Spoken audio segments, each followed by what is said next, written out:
Good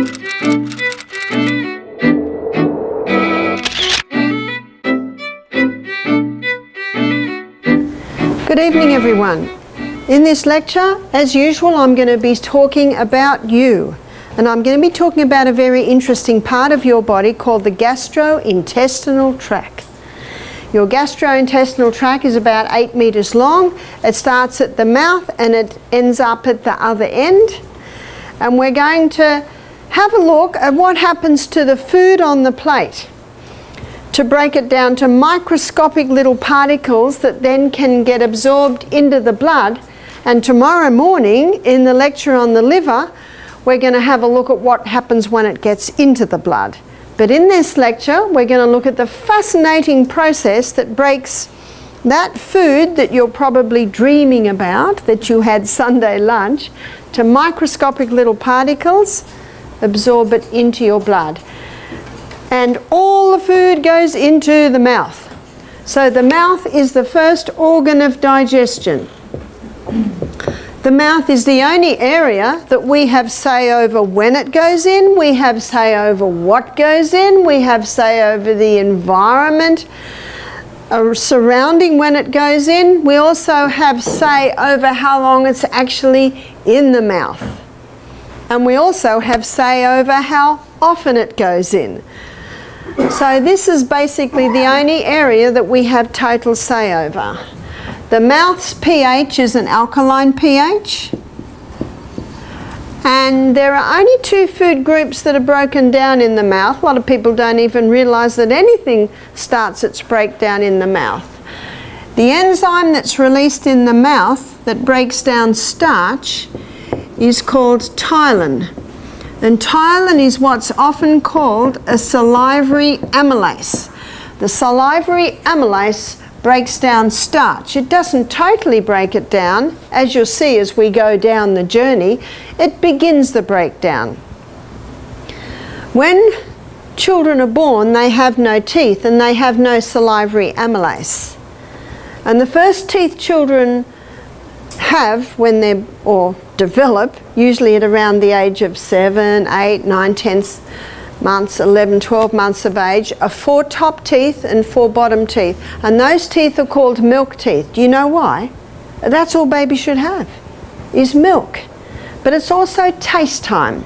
That's a good time to let your baby have a stick of celery to have a little suck on. Maybe a little bit of apple in a net bag to have a suck on. Maybe a little bit of cucumber to suck on. Maybe a little bit of steamed bean to suck on. It's taste time. And when baby is slowly introduced to food like that, it gives their gut time to adjust to the new flavourings coming in. The next teeth that come through are the molars. Now the molars come through back here. Molars grind. And when the molars are fully through, then ptyalin is released by the glands in the mouth, and ptyalin breaks down starch. You see, what we grind, that is your grains. So until the molars are there, baby should not have any grain. And what's the first food that mothers are told to give baby as a rule? Cereal, pure starch. And when it goes into the baby's mouth, it usually comes straight out.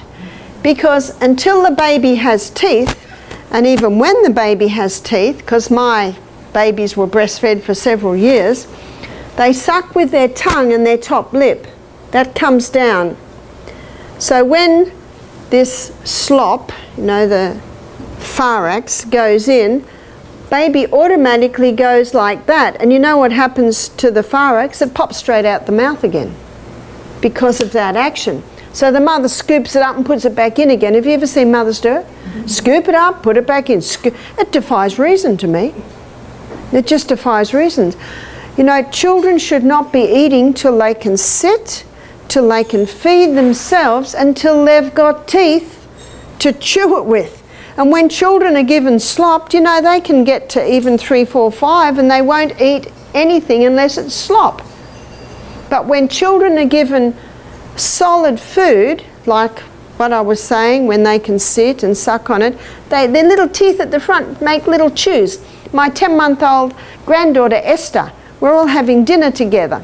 It was cold and we're in Tasmania, so we put a big sheet on the floor in the lounge room where the fire was, and we ate there. And what does our little girl want to do? They're very social, aren't they? But she's only got 3 teeth. She can sit, she can feed herself, but she's only got 3 teeth. My daughter said, "Mum, what'll we do?" I said, "Give her a steamed green bean," because that was part of our meal. Oh, she was so happy. She thought she was doing exactly what we were doing, and you know, in 20 minutes, half an hour, by the time we'd finished, she'd eaten 1 centimetre. And there were little bits of food all around her where she'd chewed little bits off with her 3 teeth. That's what it should be. That's what it should be.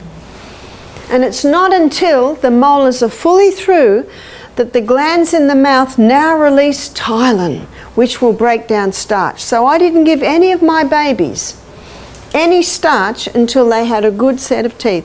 My son James is 39, and he didn't eat any solid food till he was 16 months of age. Now, you never hear of such a thing. A lot of parents want to see what will happen. And by the way, whatever you give my little granddaughter Esther, she will eat. So how come babies become fussy? Do you think Esther would be happy with a celery stick if she tasted ice cream? Chocolates? Huh? Sweet biscuits? No. You see, parents dictate the tastes of their children. Sorry, but they do. Because you look at a little crawling baby, they'll eat anything they find. If they find a caterpillar, they'll eat it, huh? So where does the fussiness come from? So it is starch that begins its breakdown in the mouth, as long as you've got all your molars. The other food is a saturated fat. Saturated fat begins its breakdown in the mouth. Saturated fat is a combination of short and medium chain fatty acids.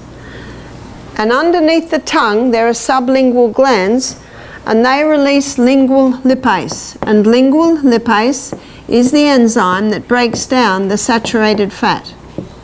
So saturated fat is unique in that the breakdown begins in the mouth. That's the only digestion that happens in the mouth. But something very important also happens in the mouth, and that's chewing. We've got teeth for a reason. We should chew until our food is almost a liquid. And then the food comes down the esophagus through this little gateway here called the cardiac sphincter and into the stomach.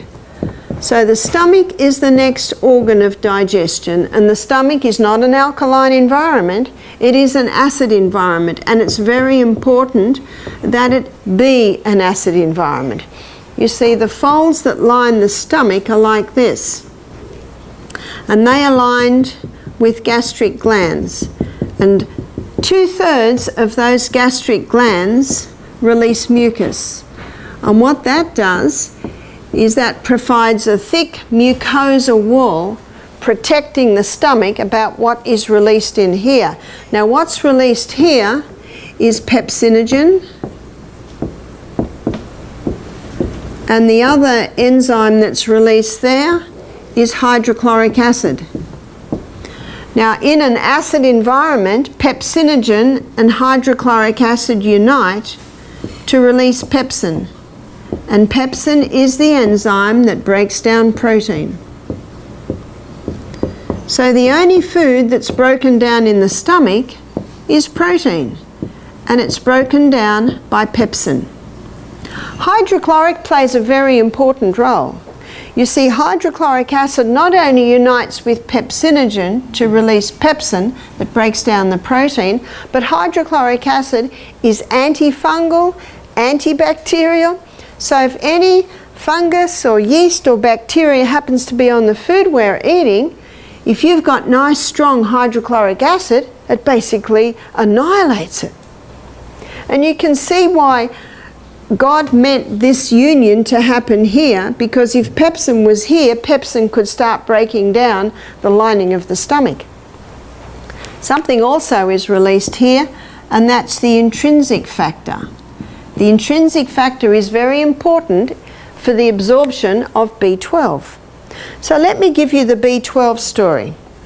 Let's pretend that this is B12. In food, B12 is bound up with an R protein.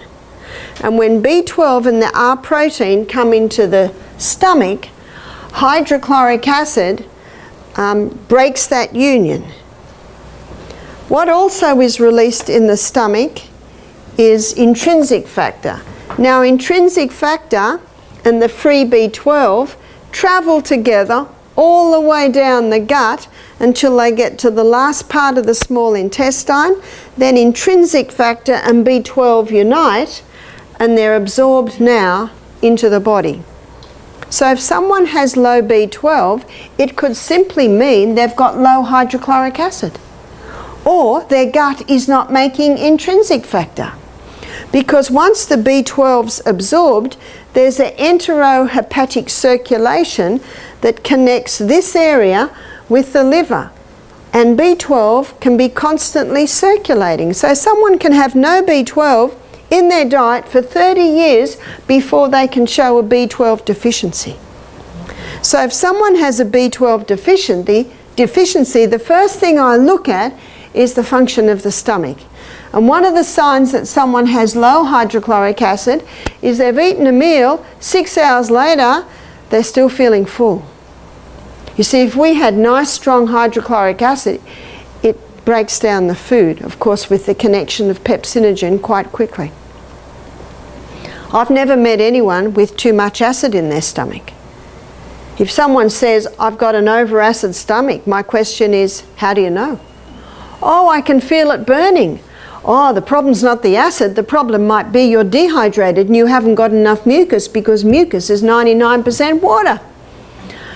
I know it's acid because it keeps coming up here. Well, the problem's not the acid. The problem is this little gate here. You see that little gate called the cardiac sphincter? It should be closed, and if it's closed, no acid will come up. So why would acid come up? Because that little gate is weak. Why would it be weak? A lot of people today have breakfast like a pauper, lunch like a pauper, and dinner is the king and the queen together. And then they lie down at night and gravity presses against that little cardiac sphincter, weakening it. And that little muscle, well, that little sphincter is a muscle, and when it's relaxed, it's closed. And when it tightens, it opens. So stress when all the muscles tighten can open it. So two things will heal reflux or heartburn. One is eat breakfast like a king, lunch like a queen, and dinner like a pauper, or you say supper. And take magnesium 3 times a day. Is it that simple? It is. Isn't that good news? And if someone takes antacid to stop the acid going up, what's my next question? What's going to break the protein down now? Huh? And you know what long-term low antacids they're finding is producing now? Colon cancer. Because the protein's not getting broken down, partially digested protein is reaching the large colon, and then the body says, what are you doing here? Quick, we have to create a lot of bacteria to deal with that, and that excess bacteria can start eating down the colon wall.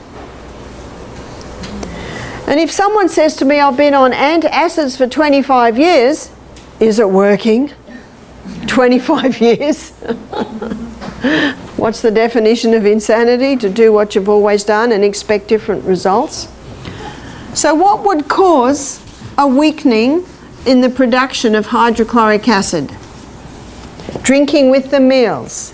You see, digestion is a chemical process, and that whole reaction I just showed you only happens in an acid environment. If people are drinking with their meals, it waters down the acid so you don't get that connection.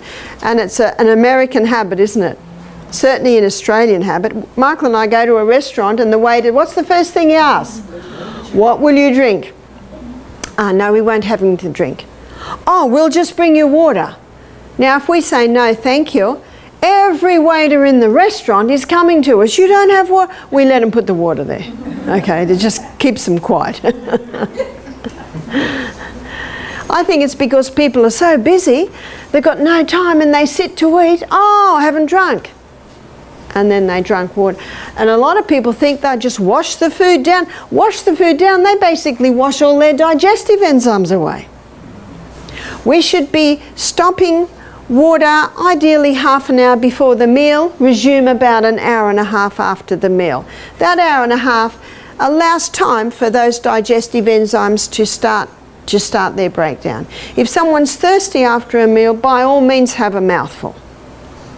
But large fluid with the meal will water it down.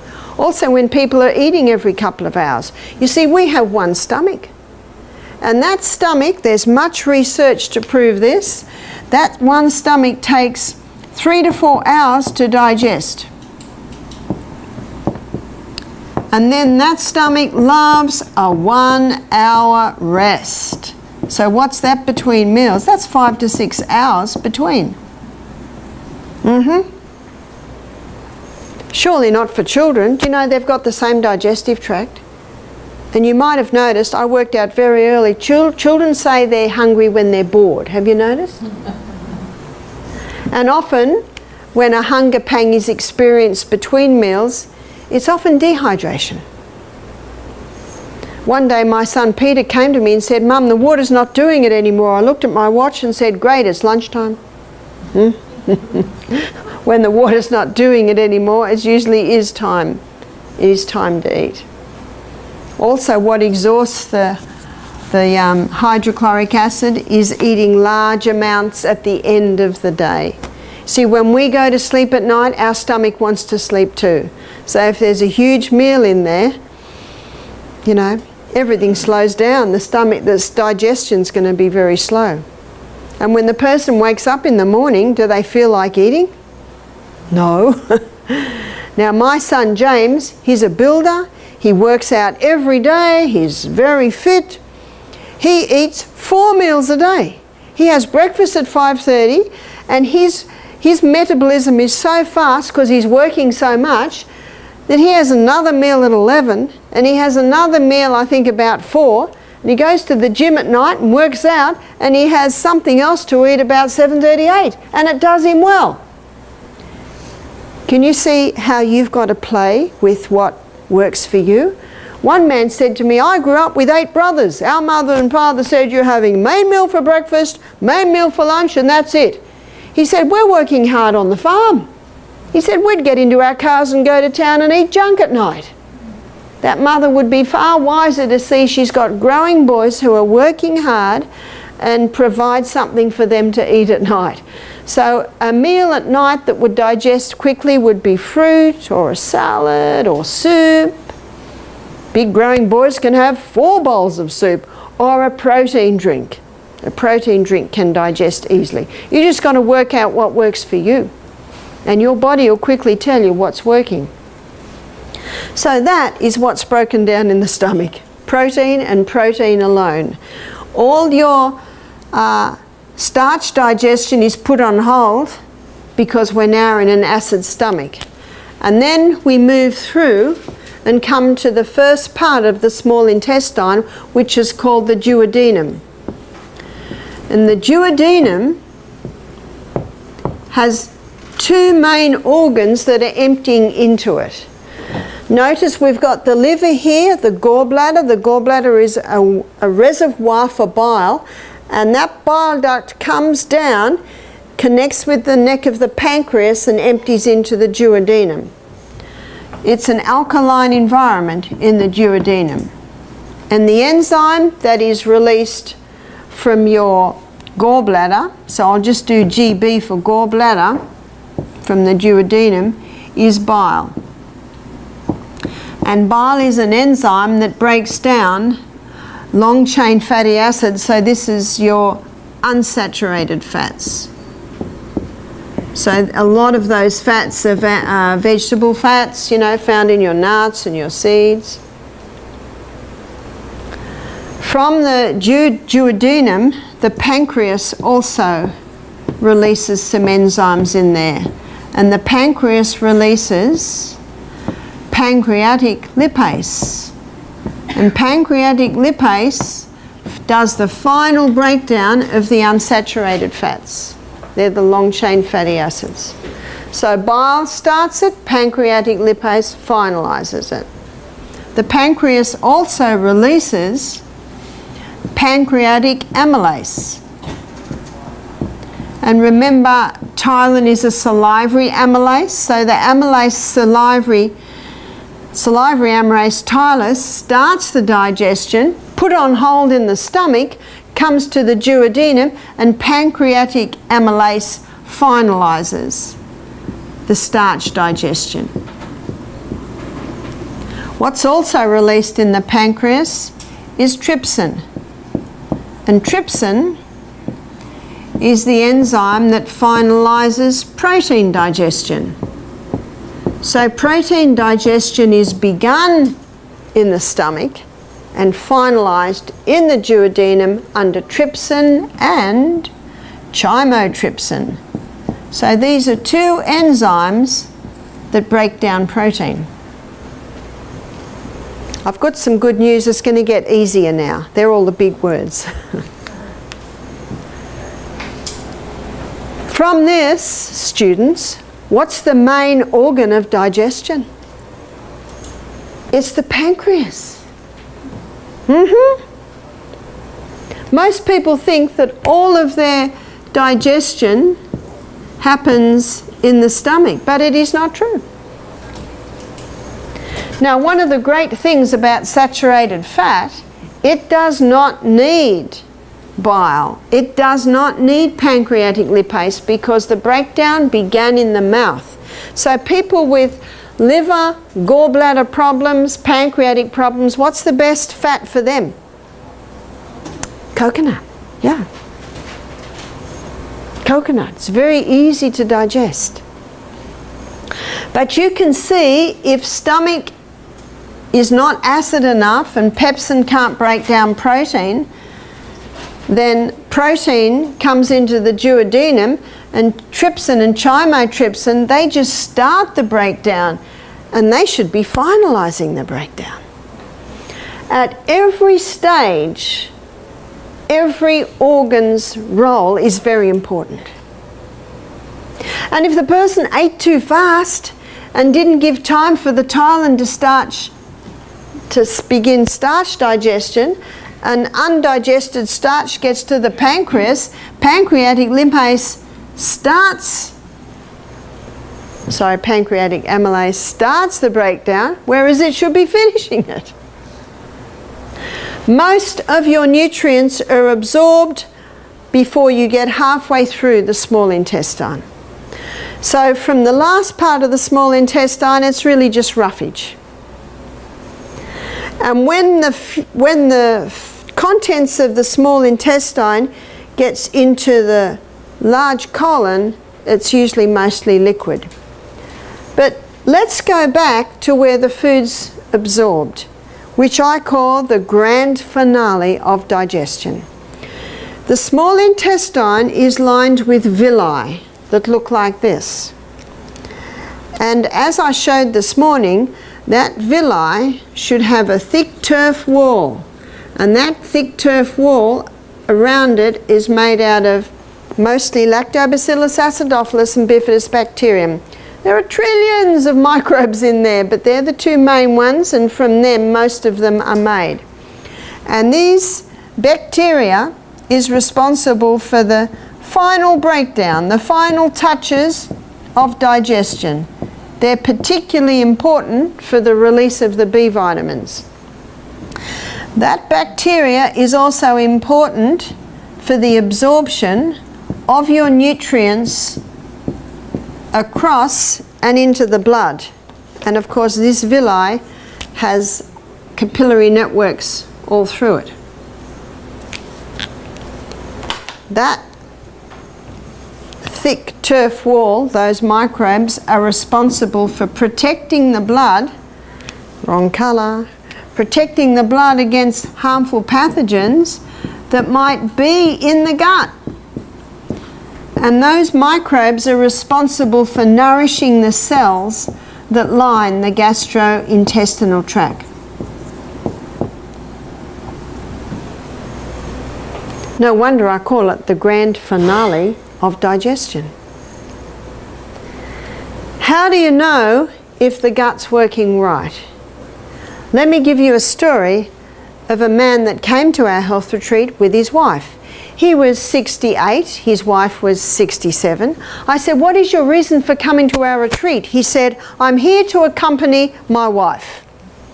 I said, right.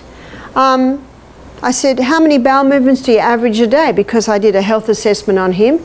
He said 6. I said, oh, that's a lot. He said, yes, I've got irritable bowel. I said, oh, are you on medication? Yes. And he listed the anti-inflammatories and the cortisones. He said, yes, recently the doctor said I can do no more for you. I said, oh. And then I looked at what he ate. He loved bread, he loved meat, he loved dairy, and he loved sugar, and he loved a couple of scotches every night.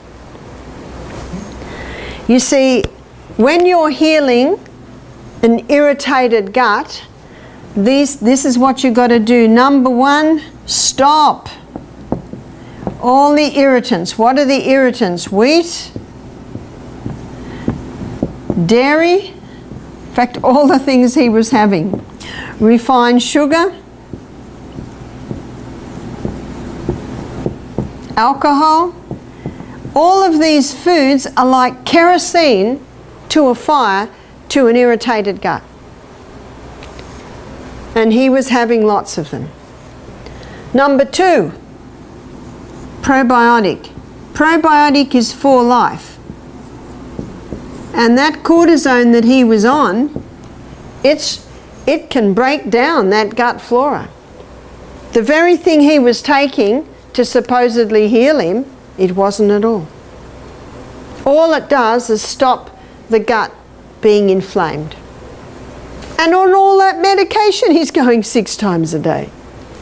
And number 3, there is a herb called slippery elm. And slippery elm coats, soothes and heals the lining of the gut. Psalm 104 verse 14, the Bible says, God gave herbs for the service of man. Slippery elm is a remarkable herb. It not only gives form to the stool, it coats, soothes and lines the gut, and it contains a growth stimulant, so it can stimulate rapid healing in the lining of the gut. I said, can I try some things on you? He said, certainly. Now, we don't serve any wheat or dairy or refined sugar or alcohol at our health retreat. You've probably noticed. I gave him slippery elm 4 times a day, morning, noon, 6 p.m. and 9 p.m. at night.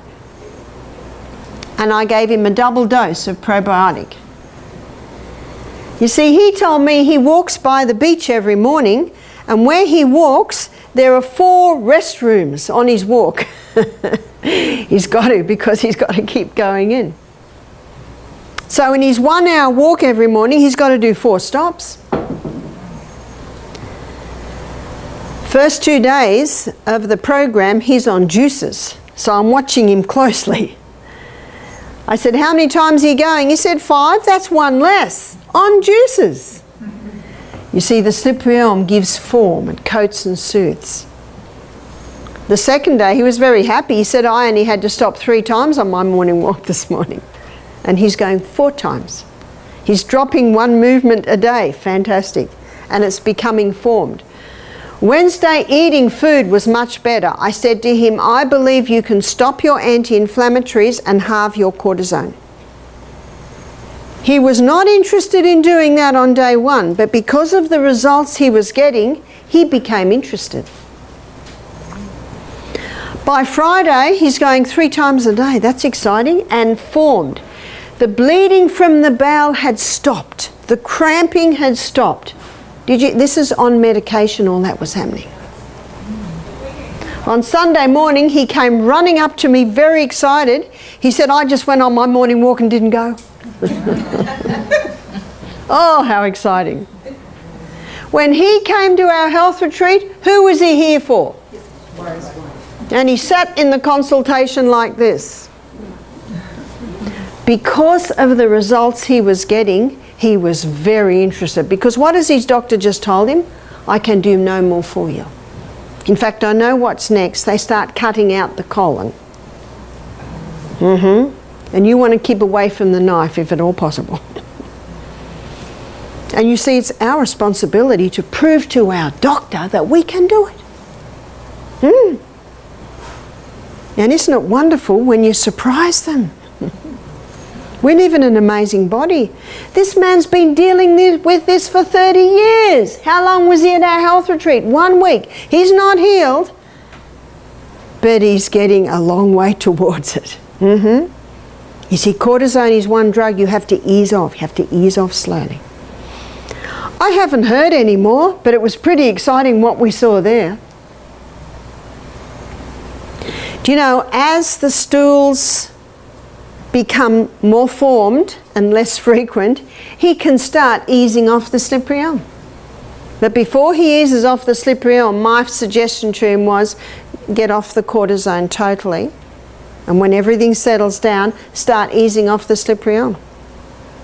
When he first came to our health retreat, he was not interested in stopping wheat, dairy, sugar and alcohol, but he's interested now.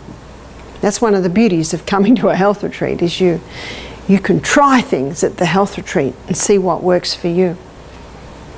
That will work for gastritis, ulcerative gastritis, irritable bowel syndrome, Crohn's disease, colitis. It will heal them all. How long will it take? How long's a piece of string? Depends how willing the person is to adhere to what you've got to do. And it also depends on how much medication they're on and how long it's been like this. But I can't think of a case more serious than this man's. 30 years, going 6 times a day, blood, cramping, almost liquid. What about the other way round, which is when we come to the large colon, not going enough? But before we go there, let's have a look at the appendix. The appendix isn't a mistake. Did you know that?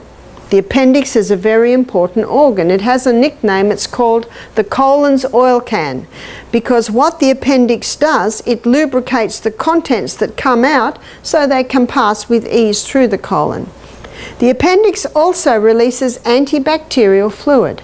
So if what's coming out of the small intestine is toxic, it can release fluid there to calm it down. Why would it come out of here toxic? Definitely it's always toxic on a meat diet.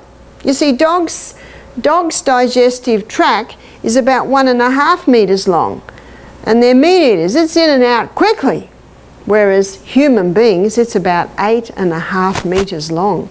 So by the time it's getting down here, it's putrefying. So this is a warm environment. You just put meat in a warm environment overnight, what's happening to it?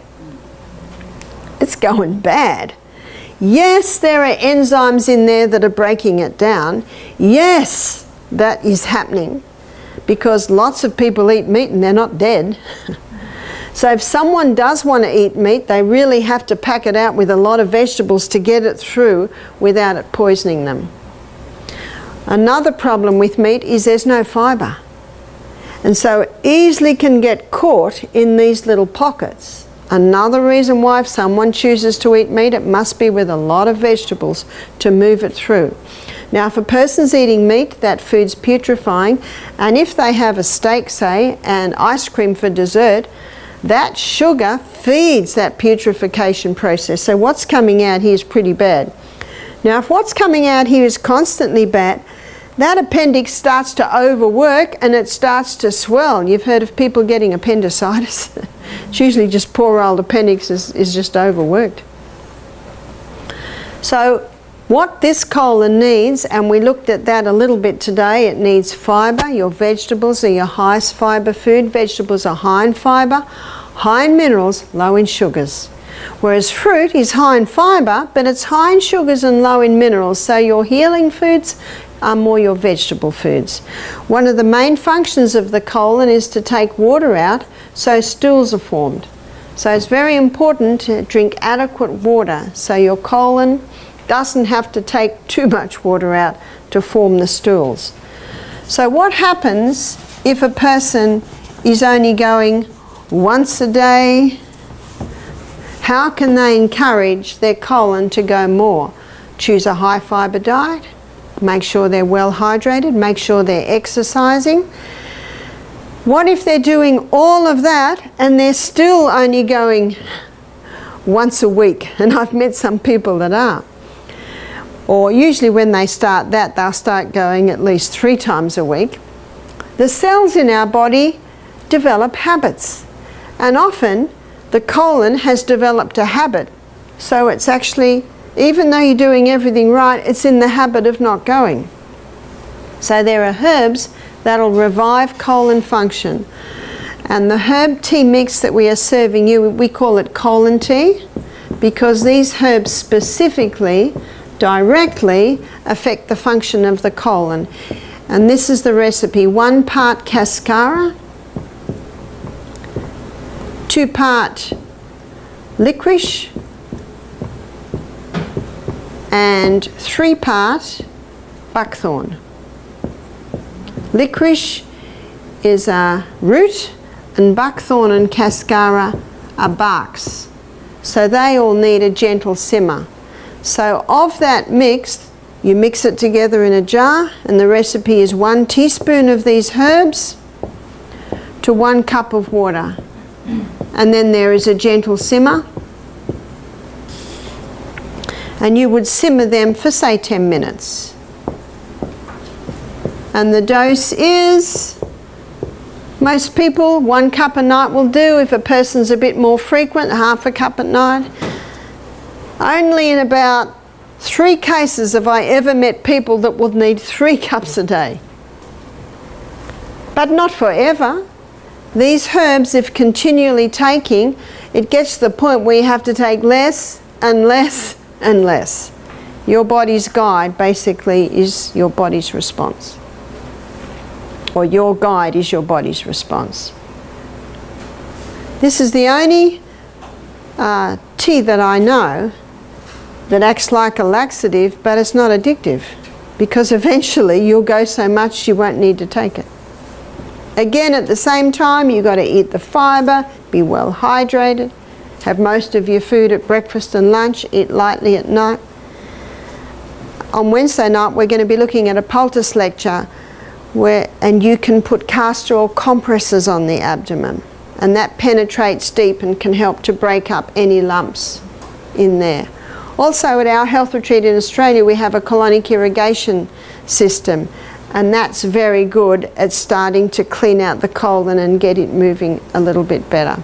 All that is warm water going in and coming out again, so it basically just softens old build-up.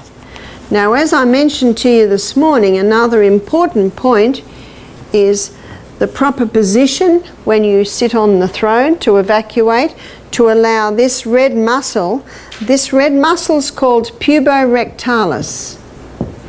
And puborectalis is there to prevent us being incontinent with our colon. And I'll recap what I went through this morning for the sake of the film, and also repetition deepens the impression. So when a person is sitting on the throne like this, puborectalis remains firm, so it's holding still up the colon. But if someone has a little stool, or maybe they've paid the money from Bed Bath and Beyond and got a squatty potty, so now they are mimicking the squatting position.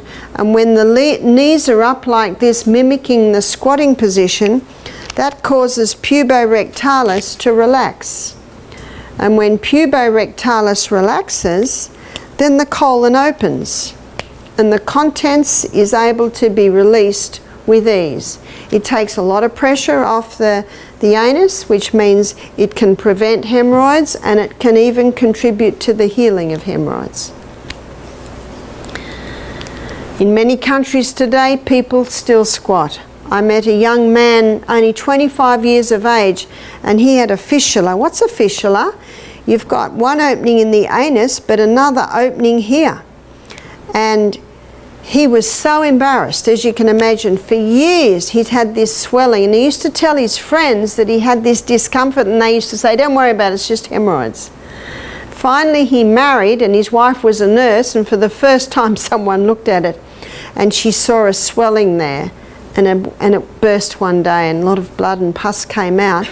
But because he continued to eat a bad diet, refined food, lots of wheat, lots of meat, the pressure remained to the point where he now had a fistula, which means a hole came right through there and back through to his anus, which is very uncomfortable. So the doctor did a colonoscopy on him and found a whole heap of polyps in here and took the polyps out, 25 years of age.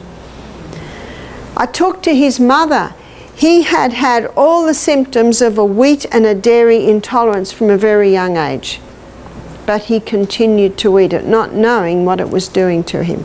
So there's two things that had to happen here. One thing is the wheat, dairy, refined sugar had to stop. Slippery elm started to be taken to heal the colon, and I said to him, you need to get a little stool to take all the pressure on this area down here. He said, it's interesting you say that to me, because he said 6 months ago my mates and I were camping out in the bush, so we had to dig a hole and squat, and he said it was so comfortable for me because it didn't have pressure there.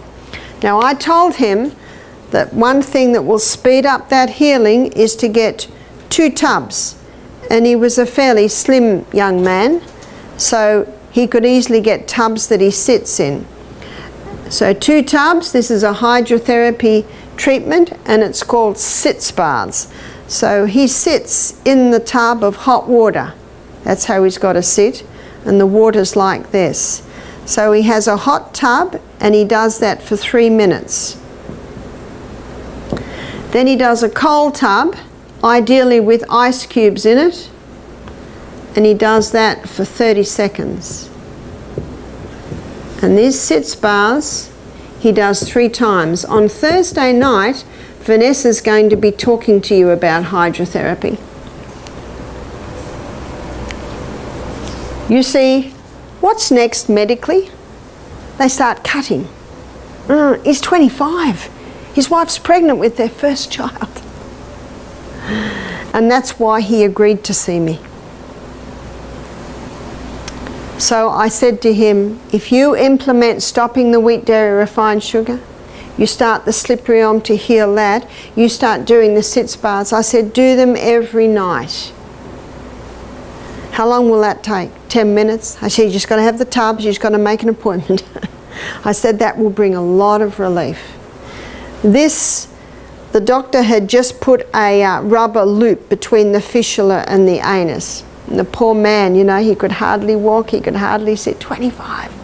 That's the first of a series of operations they plan to do. I said, if I was you, I'd put all that on hold and try this. You see, the body's designed to heal itself, and it will heal itself if you give it the right conditions. You see, what may happen, another operation, and then another operation, and oops, it's not working. And so now there's too many polyps, and some of the polyps are cancerous. So they now start taking part of the large colon away. And then he has to have a colostomy, which is a hole here with a bag. Whoa, it's not looking good. Not looking good. I said to him, it is not by accident that I'm here to speak to you. I believe this was a divine appointment. He said, thank you so much. Many people are sick through ignorance. So before we close, let me just go back to the stomach. I looked at what causes a reduction in your hydrochloric acid. How can you increase it? Stop drinking with the meal, start having breakfast like a king, lunch like a queen, tea like a pauper, and have the juice of a lemon with a tiny bit of boiling water in it just before the meal, because your lemon is acid and it's a great digestive aid. The other thing you can do is put 1/4 teaspoon of cayenne pepper in a little water and have that just before the meal. Won't it burn? It actually never burns, it just feels like it. It tingles a little bit, but it will also wake up the gastric glands. And it is in that way that you can increase your body's ability to digest. Pineapple enzymes, that's a good question. Let me show you that. Now notice that the stomach releases pepsin, and the duodenum via the pancreas, trypsin and chymotrypsin. Those three are proteolytic enzymes.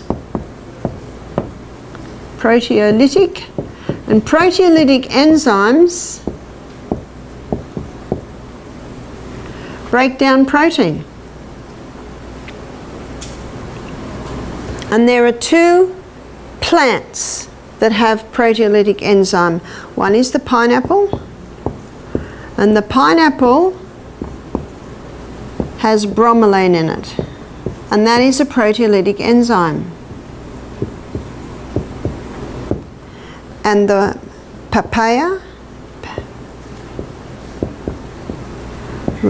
has papain in it. So proteolytic enzymes break down protein. So your proteolytic enzyme is trypsin and chymotrypsin and pepsin. And these also are proteolytic enzymes. The good news is you can buy bromelain and papain in a tablet form, a concentrated form. And I personally would prefer someone use the lemon juice or the cayenne pepper because it boosts your stomach to make its own. But if someone has pancreatic problems, pancreatitis, pancreas that is cancerous, they need the proteolytic enzymes. Many people with pancreatitis or pancreatic cancer die of malnutrition. Can you see why? Because the pancreas is the main organ of digestion. So if anyone has pancreatic problems, the proteolytic enzymes, papain and bromelain, are vital for them. Some products have something called porcine in it, and that's an enzyme extracted from the stomach of the pig. I'm not interested in that. So be mindful when you read your labels. And there are some herbs that are very bitter, and they stimulate the release of digestive enzymes, liver enzymes and pancreatic, and that is gentian and dandelion and St. Mary's thistle, or sometimes it's called milk thistle.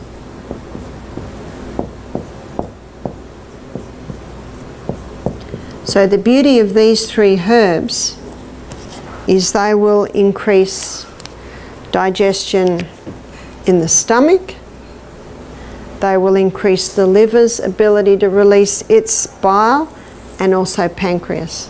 So those three herbs do those three. So they stimulate it to do it, where the bromelain and the papain, they basically can even take the place of those other proteolytic enzymes. And there ends our journey through the gastrointestinal tract. And tomorrow we're going to look at the liver, and I'm going to show you what happens to these tiny little microscopic particles that have been broken down from these foods and come into the blood. We will continue our journey. So tomorrow we look at what happens once those microscopic particles are in the blood and how the liver deals with them. So thank you for your attention.